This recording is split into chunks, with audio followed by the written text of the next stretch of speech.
Awesome. Thomas, thanks so Hey, much for joining me on the Creative Kind podcast. So Terry reached out to me from the interview with Zara at Radio Western and sent me your music. Most importantly, your recent album that I want to speak about today.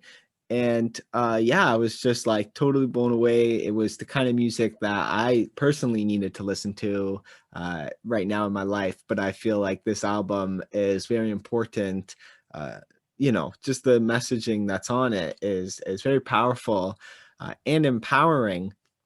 And without further ado, I'd love for you to just give kind of who, what, where, who you are for my listeners. hey, okay. I'm Thomas Piper. I'm a singer, songwriter, producer based in Brooklyn, New York. Um, I've been creating music, and I also do video production of my own videos and some art stuff as well. And yeah, I've been producing and singing and songwriting for most of my life. Yeah, all of my life, pretty much.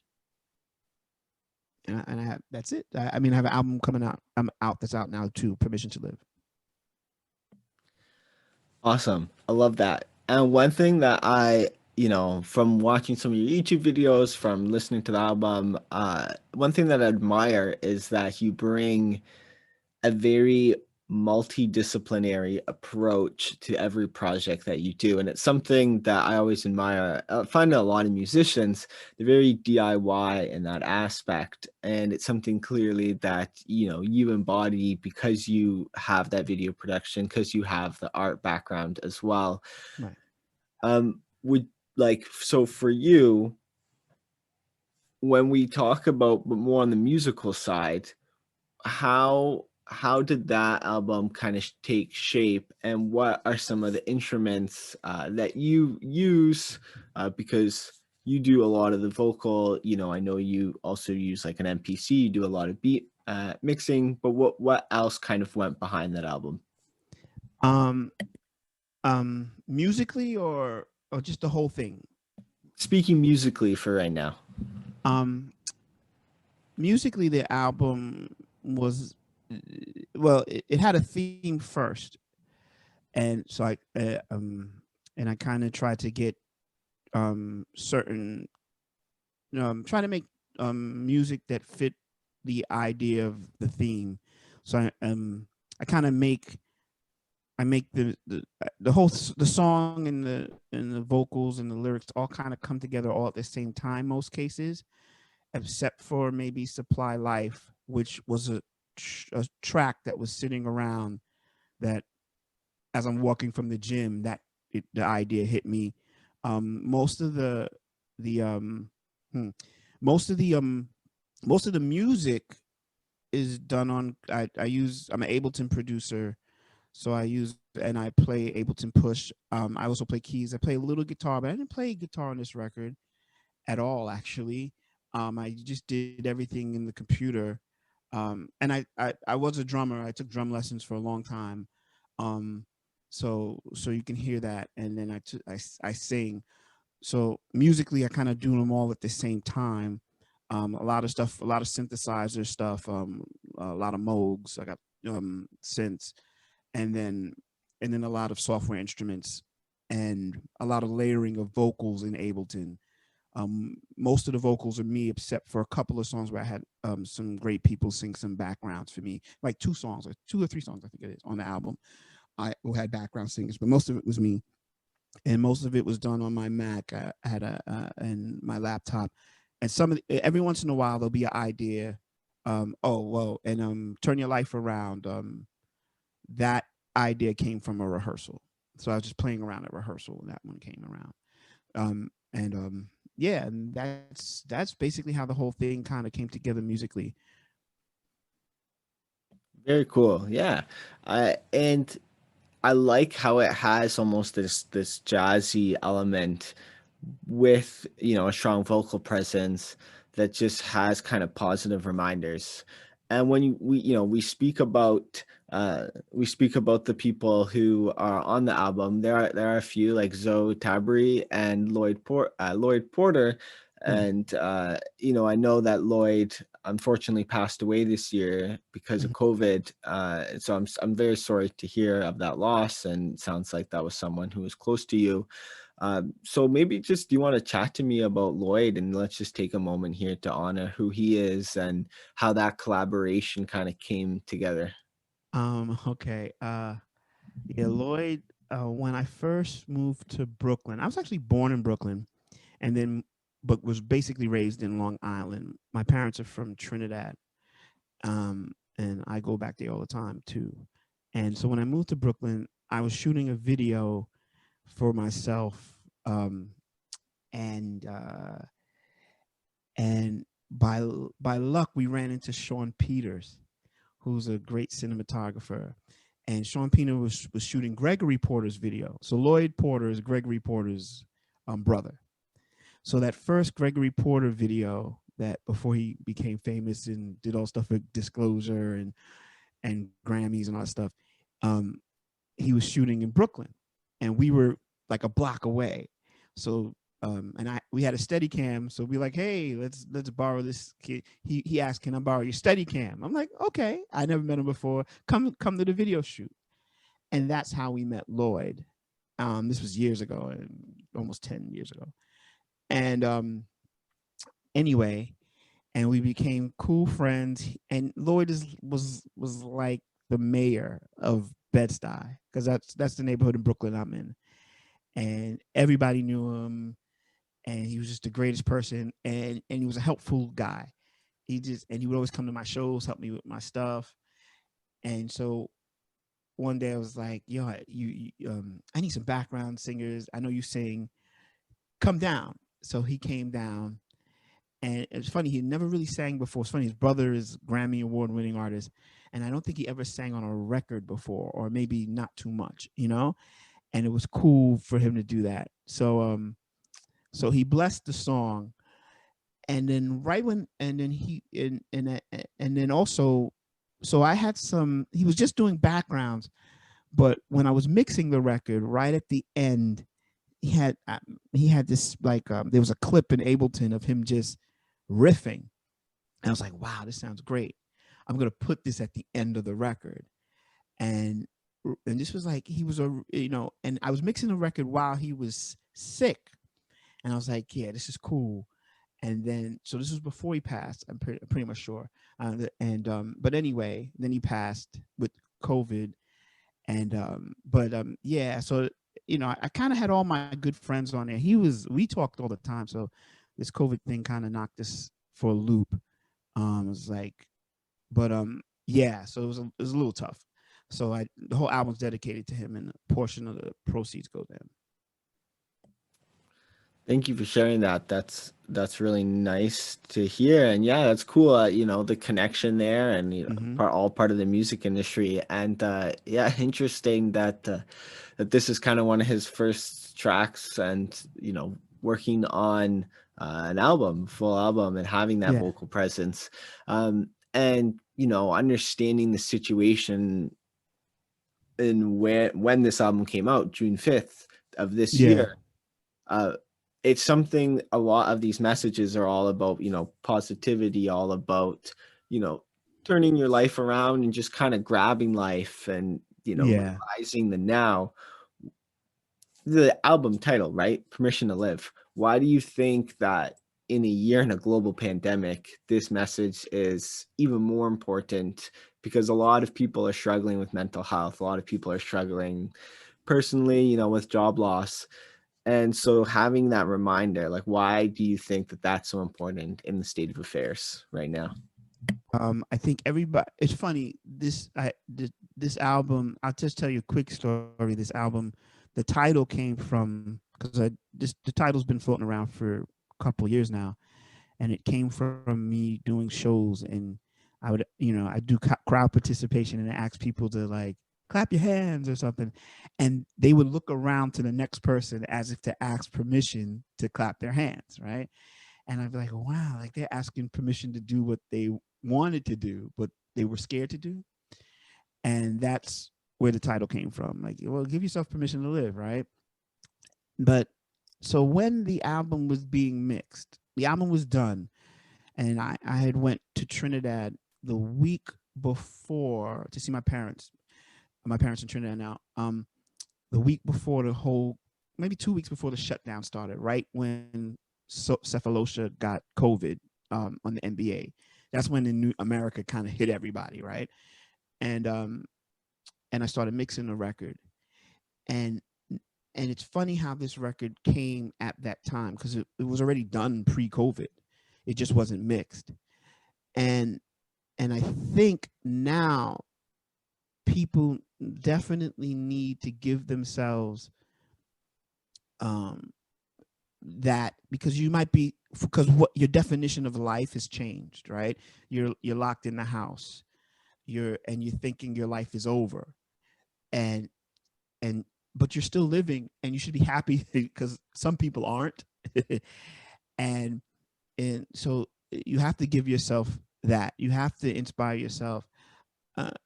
For me, I with COVID, I took the time to, this whole lockdown time, I took the time to brush up on skills, to take classes, to a lot of online, Skillshare and all this kind of motion graphics stuff that I always wanted to do. And so hopefully this album, if something was down in your life, all those people who were hanging you down, they're not even there now, right? You don't see them anymore. You're locked in the house. So you've got to look at the advantages of that. And hopefully there's songs like Turn Your Life Around or Aim Higher, because you're going to be challenged. Take those songs and use them as inspiration to take yourself to the next level. And and and if you're not working, find ways maybe to elevate yourself. Think of things that you always wanted to do, maybe take a chance. Try to talk to people that you can. Try to stay open, because everybody's scared now. Everybody, not everyone, but a lot of us are in the same playing field at this point. So there are some advantages from the dark, and hopefully the album and all the songs in there, there's a lot of stuff on there that maybe can, elevate people and clear their minds and look to a higher voice. So especially in these dark times. Absolutely, yeah. And kind of an immediate follow-up to that, what are some of the ways that you, when say you had a shit day or whatever, what are ways that you find that you can meditate and push past that anxiety or that stress? What is your way to kind of take control of your life? Is it to make music? Is it to speak with friends? You know, It varies. Of late, I tend to just keep doing what I had planned to do if it's possible. And so pushing on through with your day, even on a bad day, or changing direction and going, okay, if it gets really tough, pre-COVID, I would have probably left the house or went out, but you can still walk. Now I might read a book, or I've been reading a lot of books, and just trying to calm down. I think it's a varied thing with me, and I think it should be with everybody. Like maybe talk to a friend if that doesn't feel like the thing. Maybe create. Sometimes it might hamper creating depending on what the issue is. For instance, for me, if it's something about creating, maybe you didn't get a gig because the venues closed because of COVID. You may not want to deal with music right now, so you may try to do something opposite of that. So that's what I try to do, and I try to not to hold on to it, which is hard for some people, not to hold on to the dark stuff or upset day. And I also let myself get upset to a certain degree, and then move on. But that's not for everyone, and that's why you might work out. The other thing is, I say work out, but I love to go to the gym, so that's another thing. Like that's a great thing. The gyms are still open here, or have opened back, so I definitely do that. And do some cardio. Through COVID, I did jump rope, and some body weight, some weights, again, using your body as weights. And yeah, so that's another great thing to do, to to kind of, you know, get yourself through the times. But, you know, you just got to be creative with it and have the mindset of, hey, this will end, you know, whatever the bad thing is, this will end. And if it's, you know, depending on, even the worst thing will sometime end, you know, and nothing's permanent. So, and just try to have a better mindset. You know, the only way to be happy is to be happy. I know it sounds crazy. It does. No, that's awesome. I appreciate that. And yeah, so I guess kind of following up, what would you say are some of your best time management practices? Because I always admire people who, you know, like yourself, and am always striving to be better, to take control of my time better. Um, but you know, as we get older, we have more and more responsibility. Yeah. It gets harder to take control of your time. So what have you found to be an effective strategy to, yeah. Ooh, you know what? I used to have more of a schedule. I had time management at times. So depending on, like, when I was mixing the album, because I mixed the album myself, I was more on the schedule. I'm gonna do this then. I'm gonna do this now. Me with creating, and maybe it's because of how I started as a kid, because I've always had some sort of studio in my house. I create when I want to create. So I don't know if there's too much of a time management with that. It's really flexible. And maybe it's because, you know, you created after school, you created it here, you know, when you were younger. So now I have no problem of just grabbing the time to create. The thing that I do, the only thing I really do on a schedule and manage is going to the gym. I do that, you know, like around 11 o'clock, when it's easier for me to park in New York, because I drive to the gym, and I kind of do that at a certain time. I get up in the morning and I get my smoothie in a certain time, and then my day flows. I mean, as a creative, and when you do multiple things, people will reach out to you for different things at different times. And so it's very hard to really say, hey, this is what the day is. So I have a loose schedule and a loose idea of what I want to do. You know, I used to use Notion as a software to kind of organize things, but even that was a little too tight, because so I kind of made it looser, and I manage my day that way. And I don't get too upset. I mean, sometimes I do, but I don't get too upset if something doesn't get done. You know, I push it back. And that's how I kind of do with the album. I had a date. The other thing is maybe set reasonable deadlines too, like, so that, you know, allow time for things to change. And then, so when you're managing your time, if something goes wrong, you're not too upset. You're not close to the edit, you know. And so that's what I do a lot. You know, I had to have your deadlines far enough so that, you know, if it's possible, and if you have a hard deadline, then you might need a real schedule at that point. But, you know, schedule, like I said, if you, let's say your hard deadline is December 25th, make your deadline in your mind December 22nd. so that at least if you fall short, it's like, hey, that's the real deadline. Kind of like, ooh, there you go. I'm losing focus. Yeah, and then yeah, I think that's the best way. I do that at the gym as well. Like, okay, I'm gonna only come in here for 30 minutes. So if I'm really feeling really tired, kind of say I'm gonna come in for 30 minutes. And then once I'm there, all right, I'll do my hour. I'll do my hour and a half. You know, and then you have that time allotted, and then you're not upset if something goes wrong. Because I think that's the problem with most people. It's not the management of the time. It's the fact that when they set the time, they don't stick to it, you know. You know, Yeah. but I'm loose with it. I'm an artist. I'm a little loose with it. And it's good to be loose with it. No, I think it's interesting because for me, I try to be very punctual, uh, and optimize Google Calendar and like, okay, this Yeah. is what I've allotted. Do you know what I mean? But sometimes, obviously, there's spillovers, there's things that have to happen that were, you know, are new, right? You got to roll with the punches at the end of the day.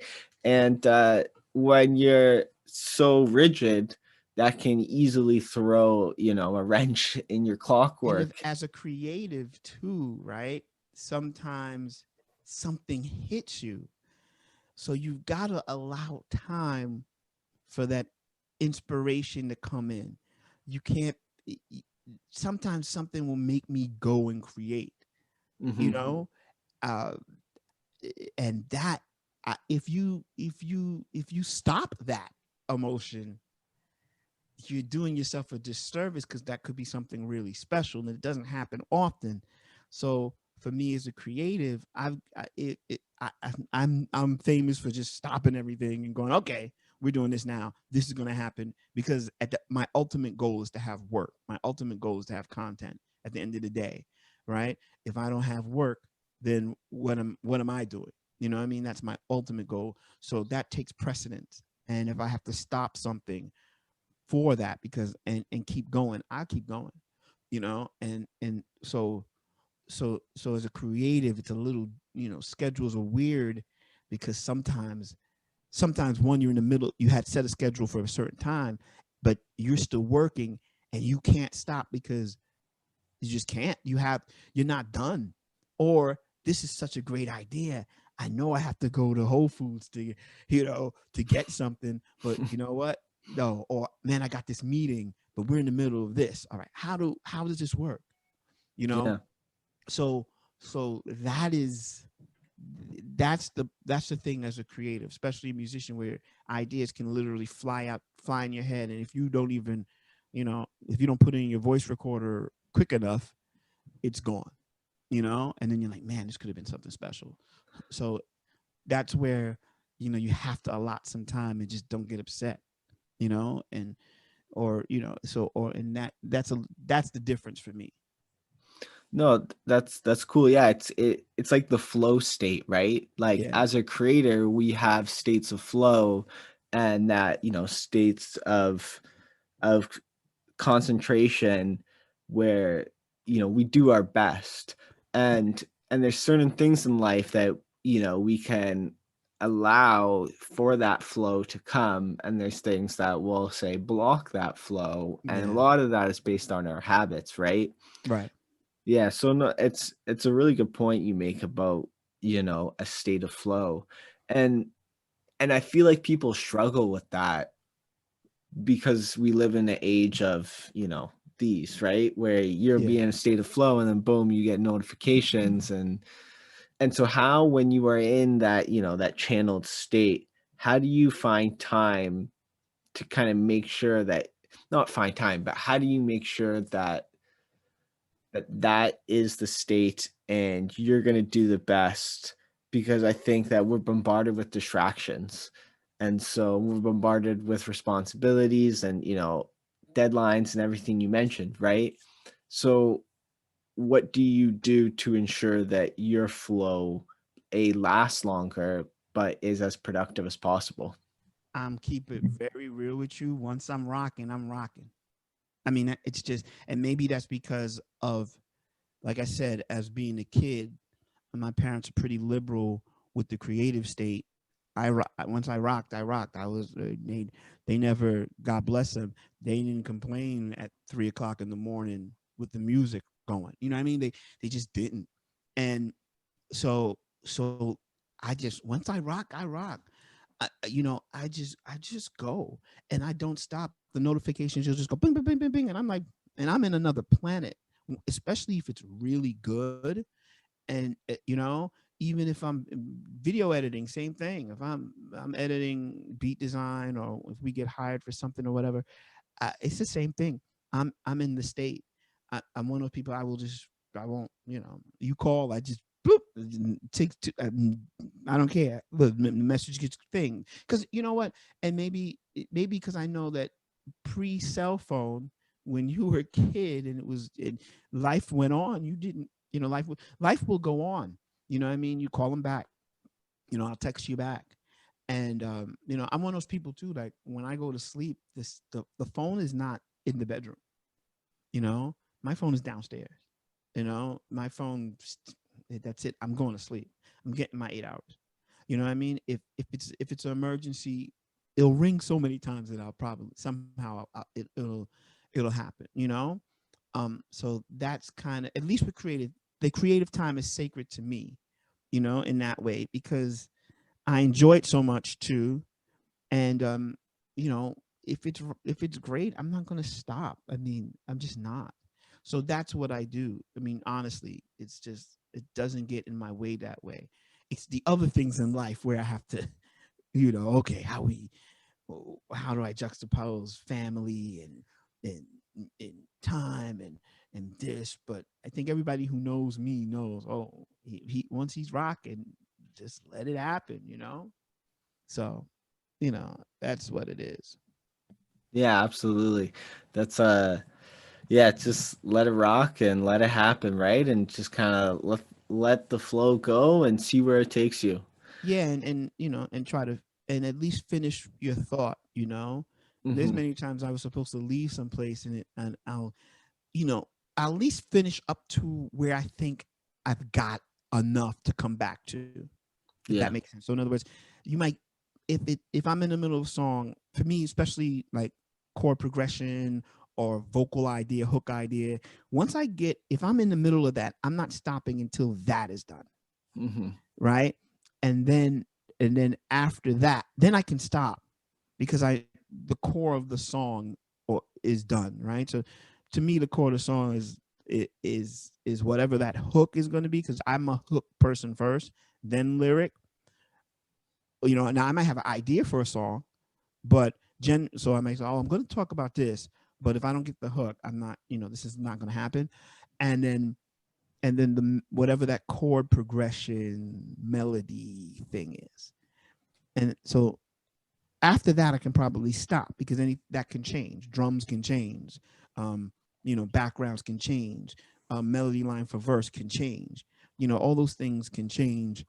You know, you can change the style of the, I can make a song into a trap song, I can make the song into, you know, a rock song, I can do a dance vibe. Those are all just, it's really just drum patterns, and the reality is all of them are basically the same. You know what I mean? Like a Yeah. house music song, all go, they all just fall on the floor. A trap song is basically, you know, double time, hi hats going, you know.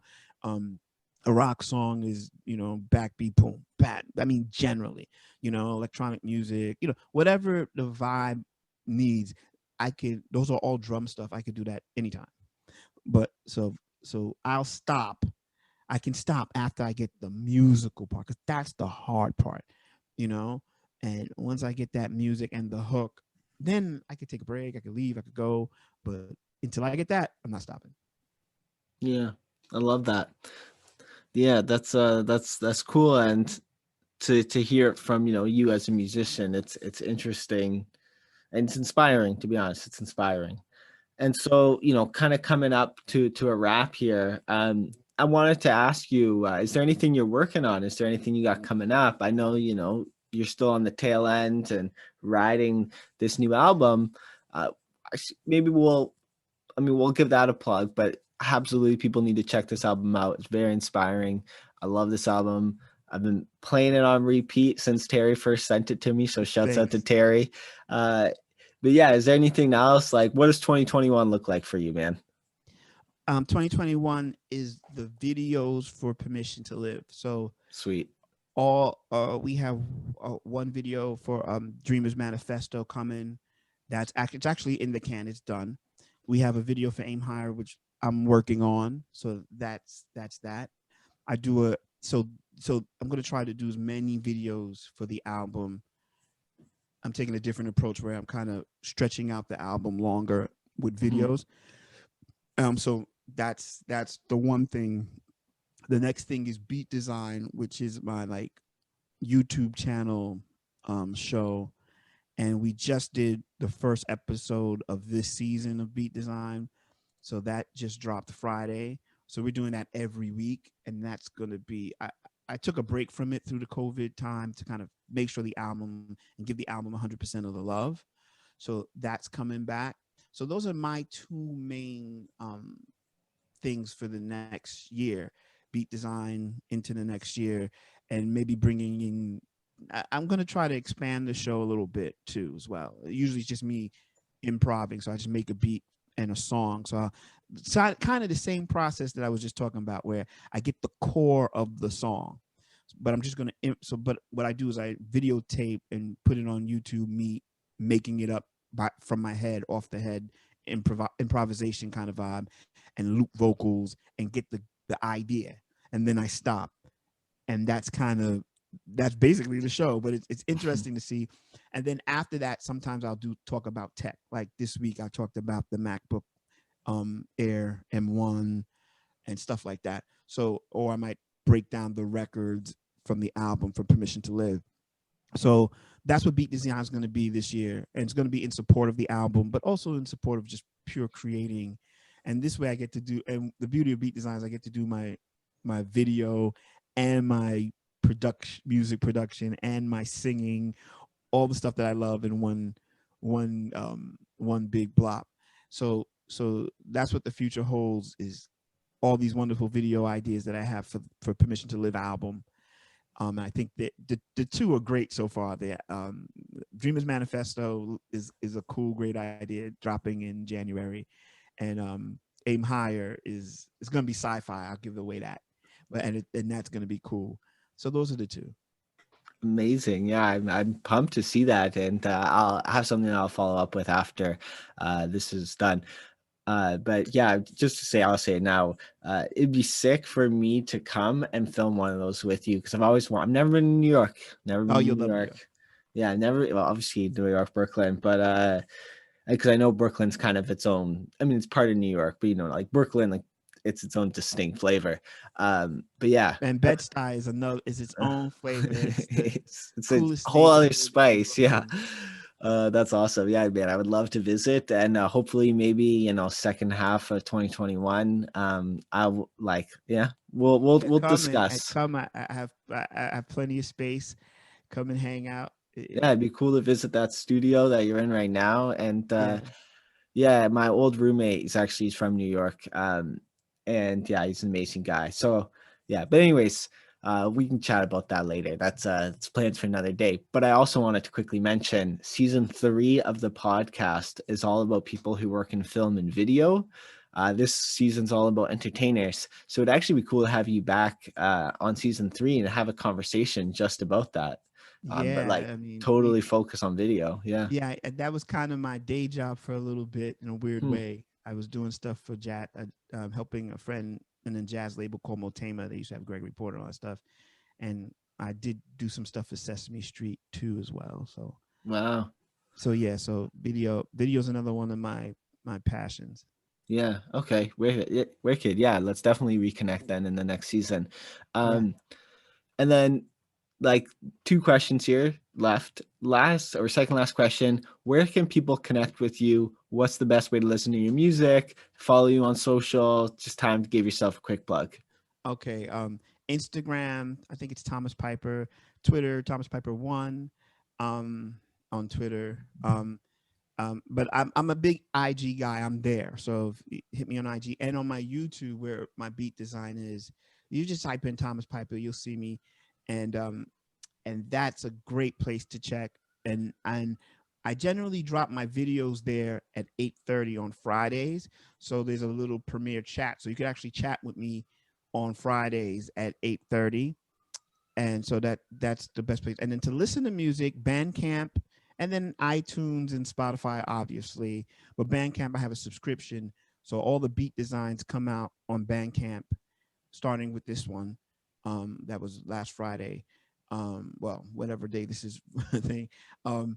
And so if you subscribe, you'll get tons of music that I put out and do it that way as well. And like I said, all the streaming places and even SoundCloud, all that. I'm everywhere. I'm everywhere. Thomas Piper, check him out. You know it. Amazing music. Oh, one more thing. I have merch. I have t-shirts that I designed too as well. Yeah, I did see that wearing the Permission to Live album. Those look sick. Yeah. Yeah. So that's www.thomaspipermusic.com. So I believe you probably have merch on the website. Yeah. Yes, we do. Perfect. And yeah. So last question here. is there anything that we didn't discuss that, maybe something that you wanted to chat about, but we didn't get a chance, or something that you wanted to kind of leave listeners with that we haven't, spoken about yet? Wow. Wow, I think we did everything. I guess in these times, though, I want to just let everybody know to be, to be considerate of others, um, and and use your voice as a creative to inspire and not to break down. And that I see even in music, in YouTubers, or all the arts. Uh, I kind of want to just, you know, I try to uplift when I can, or at least make people think in a good way and not destroy. And I feel there's a lot of that going on, and I want people to kind of try to spread reality, spread truth, um, and don't judge, and and that's in these times that's important. I think as a creator, that's what I try to do, and hopefully more people will do that, and we'd be all better off. Yeah, that's awesome. And a really nice message to finish on. Thank you so much, Thomas. It's